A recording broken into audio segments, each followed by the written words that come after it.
প্রচন্ড শীতের রাত, উনি মাগরিবের নামাজ, এশারের নামাজ পড়ে একটা মসজিদে শুয়ে পড়লেন, আর শুয়ে শুয়ে হাদিস পড়তেছেন। কি পড়তেছেন? কথা বলেন। আর মনে মনে ভাবলেন রাতটা মসজিদে কাটায় দেই, ফজরের নামাজ পড়ে আবার বেরোবো। কিন্তু দারোয়ান এসে বলে মসজিদে থাকতে পারবেন না, ওঠেন। দারোয়ান আছে না? কথা কন।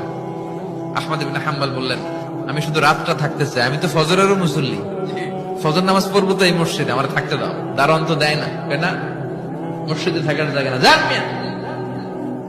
উনি যে আহমদ ইবনে হাম্বল এটা চিনে নাই, থাকতে দেয়। কি করবে এখন? উনি কাঁথা গুছিয়ে হাদিসের কিতাব নিয়ে কাঁধের মধ্যে ব্যাগ নিয়ে মসজিদ থেকে বেরোয় গেলেন। কি আর করবেন, প্রচন্ড শীত, আর কাঁপতেছেন, বুড়ো মানুষ। পথিমধ্যে দেখলেন বাজার, বাজার একজন খাব্বাস, শাবুন খাব্বাস, যুবক রুটি বিক্রেতা।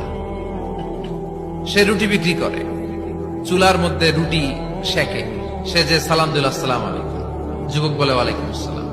আহমদ ইবনে হাম্বল বলে যুবক আমার যাওয়ার জায়গা নেই, সফরে বেরিয়েছি, খুব শীতে কষ্ট পাচ্ছি, রাতে যদি তোমার এই চুলা থেকে একটু আগুন পোহাই কোনো সমস্যা? যুবক বলে না না সমস্যা না, আহলান ওয়া সাহলান, খোশ আমদেদ, আসেন আসেন, আপনি আগুন পোহাইলে আমার সমস্যা কি? সুবহানাল্লাহ পড়েন। আল্লাহ শুকরিয়া করে উনি বসলেন আর আগুন পোহাচ্ছেন, আর খেয়াল করলেন যুবক রুটি বানায় আর পরে আস্তাগফিরুল্লাহ, রুটির দলা বানায় পরে আস্তাগফিরুল্লাহ, খামির বানায় আর পরে আস্তাগফিরুল্লাহ, রুটি নিয়ে উনুনের ভিতরে চুলার ভিতরে সেকা দেয় আর পরে আস্তাগফিরুল্লাহ, দোকানদারের কাছে কেউ আসলেই সে রুটি দেয় আর পরে আস্তাগফিরুল্লাহ, ক্রেতার কাছ থেকে টাকা নিয়ে ক্যাশ বক্সে রাখে আর কি পড়ে, আবার রুটি বানানো শুরু করে আর কি পড়ে, খালি এটাই পড়তেছে। ইমাম আহমদ ইবনে হাম্বল তো অবাক, কিরে এটা আবার কেমন যুবক, খালি আস্তাগফিরুল্লাহ।